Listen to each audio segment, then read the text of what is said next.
Zina la Atate ndi la Mwana ndi la Mzimu Woyera. Amen. Ndikulandireninso abale anga mwa Ambuye pano pa tiyankhuleni Ambuye. Ndipo lero ndi Lachisanu pa 17 Novemba chaka cha 2023. Lachisanu la Mulungu wa 32 Pachaka. Ndipo lero mwapadera mpingo umatipempha kuchita chaka cha Elizabeti Woyera wa ku Hungary.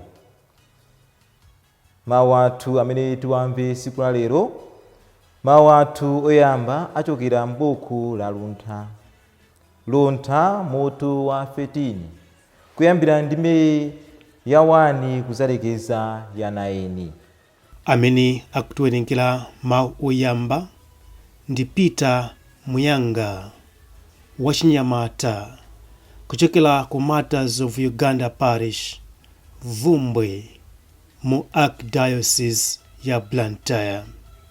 Ndipo mawu athu amuthenga wabwino ndi uthenga woyera monga adalembera Luka mutu wa 17 kuyambira ndime ya 26 kuzalekeza ya 37. Amene akutiwerengera mawu amthenga wabwino komanso kutigawira mawu ndi Reverend Father Damiano Abraham achipani cha Montfort Missionaries SMM kuchokera ku Martyrs of Uganda Parish, Vumbwe, mu Archdiocese ya Blantyre. Tiyeni abale tonse tikhalire limodzi ndi kumvetsera mawu a Mulungu. Mawu oyamba. Mawu a m'buku la Luntha mutu 13 ndime ya 1 kulekeza 9. Anthu onse okhala osadziwa Mulungu, kupusa kwawo n'kwachibadwa. Anthu sadathe kumudziwa Iye uja amene alipo poona ntchito zake zokoma. Adalephera kuzindikira misiri poona ntchito zake. Koma moto, mphepo, mpweya upepuka, magulu a nyenyezi, madzi othamanga, kapena miyuni ya mlengalenga, ndizo ankaziyesa milungu yolamulira dziko lapansi. Ngati zolengedwa zina ankaziyesa milungu chifukwa cha kukongola kwake, azindikire mmene mwini wake amaziposera, chifukwa mlengi wa kukongola konseko ndi amene adazilenga. Ngati anthu anabadwa ndi mphamvu za zinthuzo ndi ntchito zake, amvetse mmene ozilenga wake amazipambanira pa mphamvu. Pajatu ukulu ndi ubwino wa zolengedwa umatithandiza kumvetsa za mmene alili mlengi wake. Komabe anthu oterewa kulakwa kwawo n'kochepa, chifukwa mwina amangosokera pofunafuna Mulungu ndi kuyesa kumpeza. Pamene akukhala pakati pa ntchito zake, amazifufuzafufuza, nkumakopeka ndi maonekedwe ake, popeza kuti zimene akuonazo zimakhala zokongoladi. Komabe anthu oterewa ngopalamula ndithu, chifukwa adalandira nzeru zokwanira zoti nkumvetsa zinthu zapansi panozi. Komabe sadathe kumudziwa mwansanga mwini wake wa zinthu zimenezi. Mawu a Ambuye.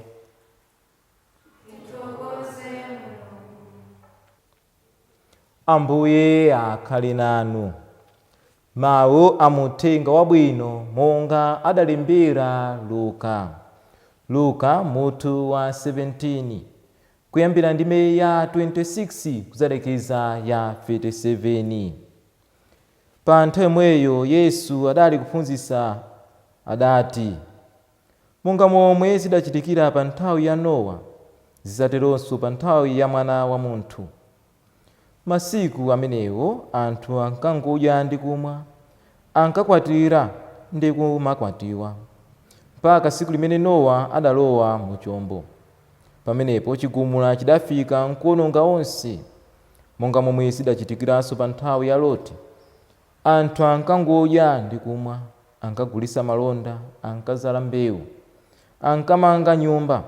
Koma tsiku limene Loti adatuluka mu Sodomu, Mulungu adagwetsa moto ndi miyala yoyaka ya sulufule nkuwononga onsewo. Zidzateronso pa tsiku limene Mwana wa Munthu adzaoneke. Tsiku limenelo amene ali pa denga azatsike kukatenga katundu wake mu nyumba. Chimodzimodzinso amene ali ku munda asadzabwerere ku nyumba.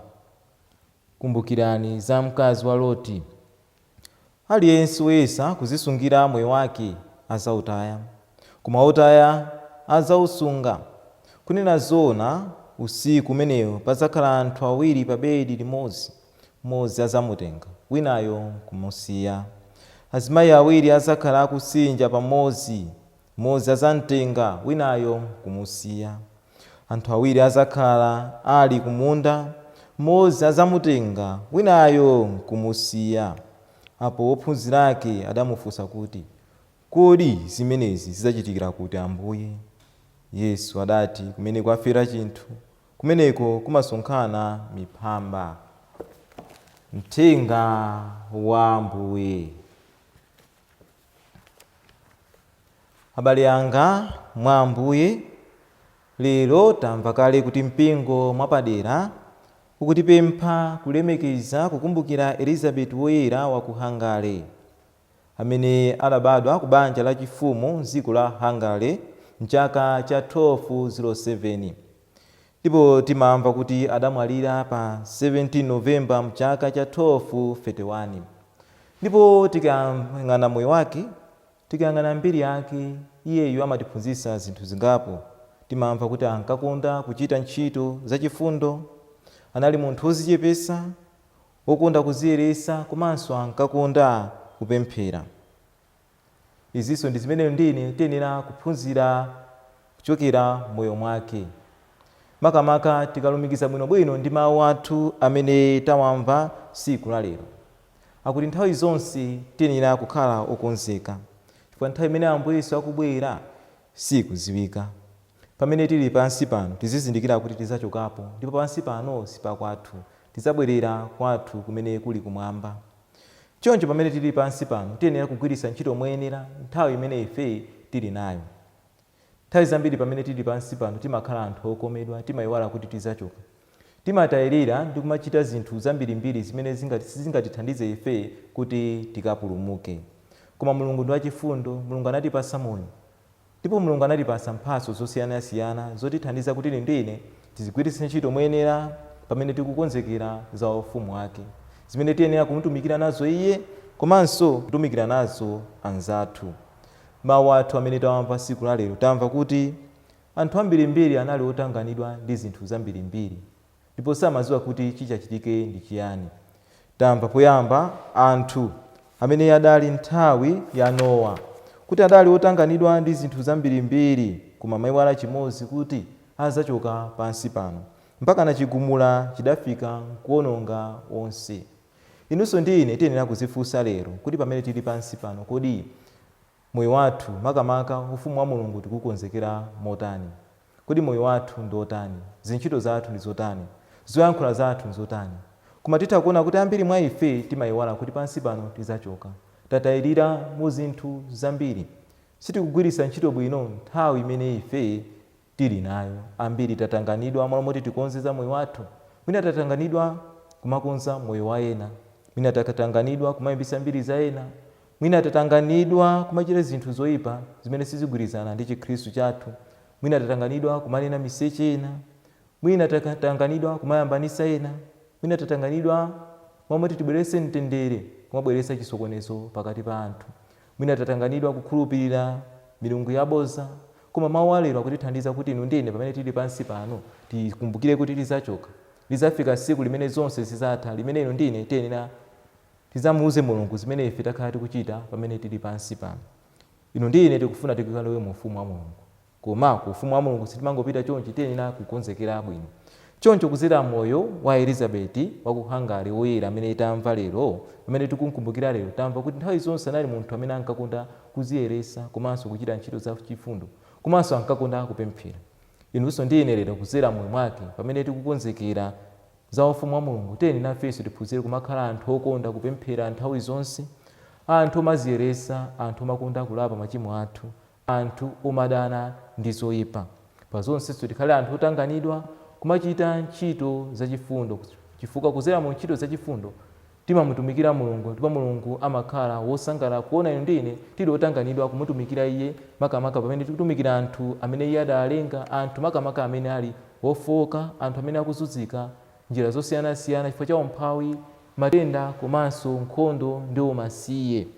Tiyeni abale timpemphe Mulungu makamaka pamene tamva mawu athu alero, atithandize inu ndine kuti tikhale anthu omazindikira kuti pansi pano sipakwathu, kwathu kwenikweni ndi kumwamba, ndipo moyo wathu wapansi pano tizichita zinthu zogwirizana ndi ufumu wa Mulungu nthawi zonse. Amen.